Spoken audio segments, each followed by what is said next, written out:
Time for a refugee pause. I'm Brian Lilley with TheRebel.Media. You can add another refugee boosting group to the long list of those saying it's time for a refugee pause. It's not Brian Lilley. It's not TheRebel.Media saying, hold on a minute, we've got to slow down. No, it's actually groups set up to welcome immigrants, to welcome refugees that are saying we've got to slow down. We told you about one last week. It's the Immigrant Services Society of British Columbia. And Chris Friesen, their director, a man who is all behind this push to bring in 25,000 Syrian refugees, told the Globe and Mail, everything's moving faster than they can handle right now. Here's the quote. Our message to Ottawa after this Saturday, we need to wait until we can confirm how many families have moved out into permanent housing before we receive any additional arrivals. Well, you can add another voice from the refugee settlement industry to Chris Friesen's voice. This time it is Carl Nicholson. He's head of the Catholic Centre for Immigrants, and he says we need a little pause right now just to kind of get ourselves better organized. Last week, about 150 people came in 3 days. Once we have the right structures in place, we'll be fine. Nicholson and Friesen are not people saying no refugees. They're not people saying let's forget it, let's just bring a few over. No, these are people fully behind this refugee push, but they're saying it's coming too fast, too furious. They're not able to handle it. This is the logistical nightmare that I've been telling you about. Right now, we have people warehoused in hotels.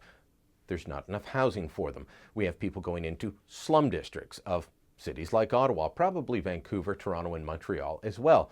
We have people about to be warehoused in military bases out in the middle of nowhere.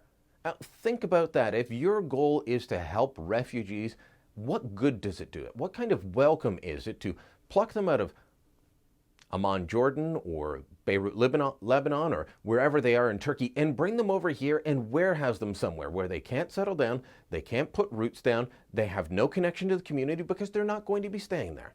What good does that do for them? What kind of welcome is that? It's hardly a welcome at all, but that's what we're doing. Why?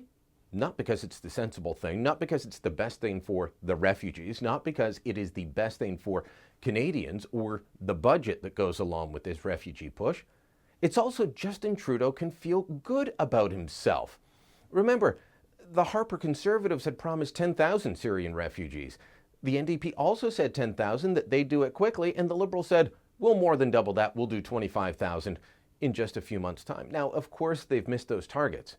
But those targets were never feasible. And now the pace that they're going at, having missed those targets, is still not feasible. This isn't the way it should be done. This is not right for Canadians who are having to pay extra money for this refugee push.